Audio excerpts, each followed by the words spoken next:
Magandang araw mga kabarangay.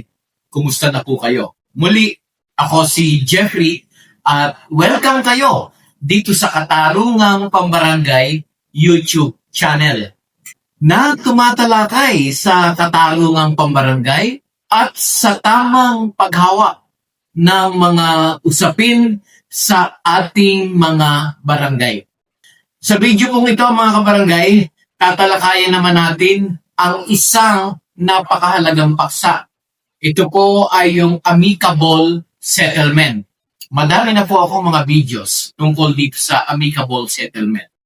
Pero para po dun sa mga bagong mga subscribers natin dito sa YouTube channel na ito, hayaan niyo po na muli kong i-discuss ang mga bagay tungkol sa amicable settlement. Malalaman natin dito ano ang mahalagang requisite o kailangan ng amicable settlement. Ano ang mga pinakamahalagang konsiderasyon sa paggawa ng isang kasunduan. At ano ang likas o yung nature ng amicable settlement sa ilalim ng katarungang pambarangay. At lagi po akong may nai-encounter na ganitong tanong. Sapilitan ba ang pakikipag-areglo sa lupon ng mga partido? Dapat bang pilitin?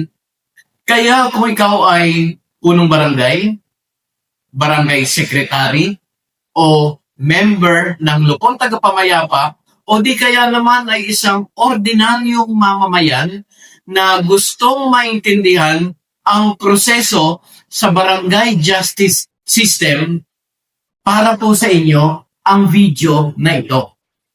Ano ang amicable settlement? Ang amicable settlement ay isang mapayapang kasunduan na napagkasunduan ng mga may alitan sa tulong ng punong barangay o pangkat tagapagkasundo. Ang layunin nito ay maiwasan ang mahabang proseso ng kaso sa korte, mapanatili ang maayos na relasyon sa komunidad, at makamit ang hustisya sa paraang mabilis at mura. Minsan nga ay libre pa. Sa ilalim ng katarungang pambarangay, ang amicable settlement ang pinakamainam na solusyon sa mga alitang saklaw ng barangay. Ano yung mahalagang requisite o kailangan ng amicable settlement?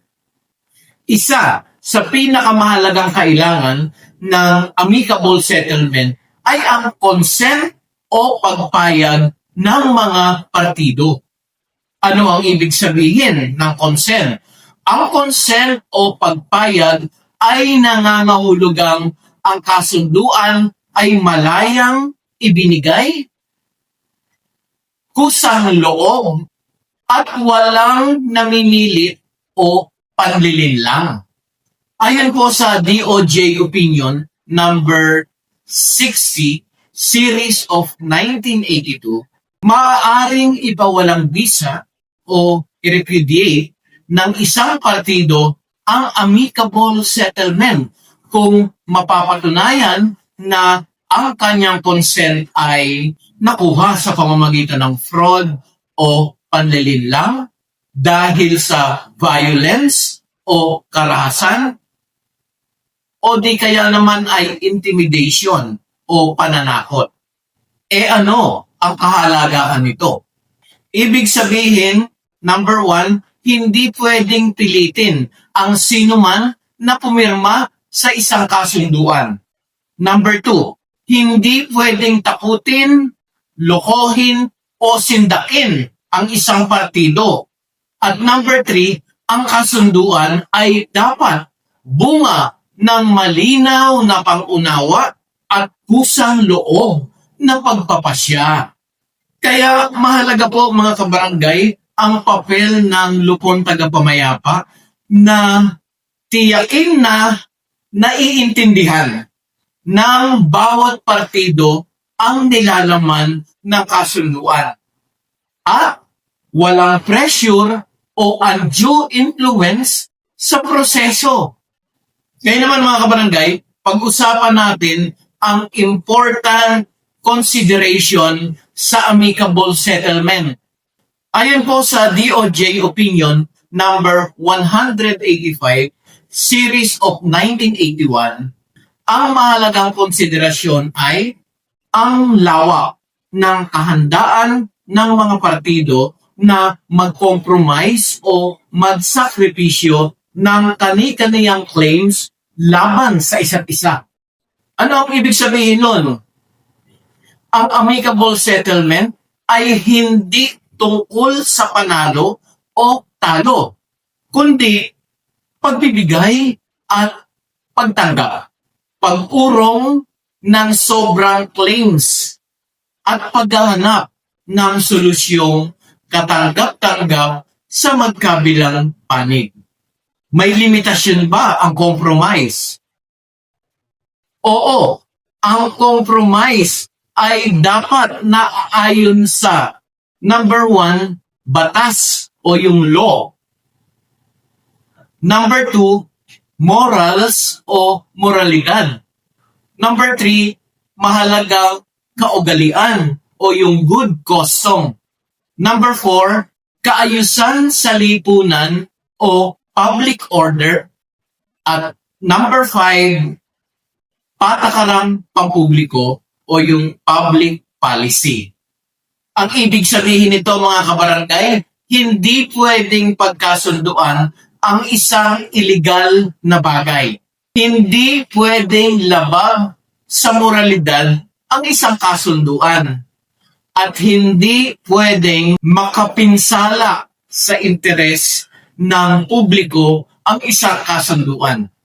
Kaya dito mga kabarangay, makikitang mahalaga ang papel ng punong barangay at ng pangkat tagapagkasundo. Bilang tagapaggabay at hindi tagapagdikta o yung diktador, mga kabarangay, ang likas o yung nature ng amicable settlement. Ayon sa DOJ Opinion number 90, Series of 1991, ang amicable settlement is in the nature of a compromise. Ano ang compromise? Ang compromise ay isang kasunduan kung saan ang bawat panig ay may isinusuong bahagi ng kanilang paghahabol o yung kanilang claim upang maiwasan ang hinwaan o tuluyang matigil na ang alitan. Kaya ang amicable settlement mga kabarangay ay may bisa ng isang kontrata. At kapag hindi tinupad, ay maaaring i-enforce o ipatupad ng alinsunod sa batas. Ito rin ang dahilan kung bakit napakahalaga na number 1, malinaw ang mga terms o tuntunin ng isang kasunduan. Number 2, specific yung obligasyon na dapat tupdin. At number 3, nauunawaan ng lahat ng partido, complainant, respondent, ang kanilang pinirmahan. Sa pilitan ba dapat ang amicable settlement? Ito po ang isa sa madalas na tanong. Ang sagot ay hindi. Ayon sa batas, maaaring pilitin ang partido na humarap sa lupon, tagapamayapa para sa isang confrontation. Ngunit hindi sila maaaring pilitin na pumasok sa amicable settlement o kasunduan. Ano ang ibig sabihin nito? Obligado kang dumalo sa mediation o conciliation. Ngunit hindi ka obligadong pumirma sa kasunduan kung ayaw mo. Kasi po, ang desisyon na makipag-ayos dapat ay personal at voluntary.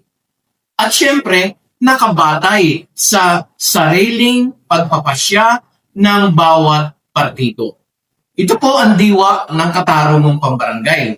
Hindi pamimilit, kundi pagkakasunduan. Sa kabuuan mga kabarangay, kailangan po nating tandaan, ang consent ay mahalagang requisite o kailangan ng amicable settlement.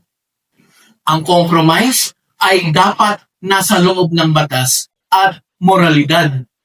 Ang amicable settlement ay isang compromise agreement at hindi sa pilitan ang pakikipag-arenglo, kundi dapat voluntary.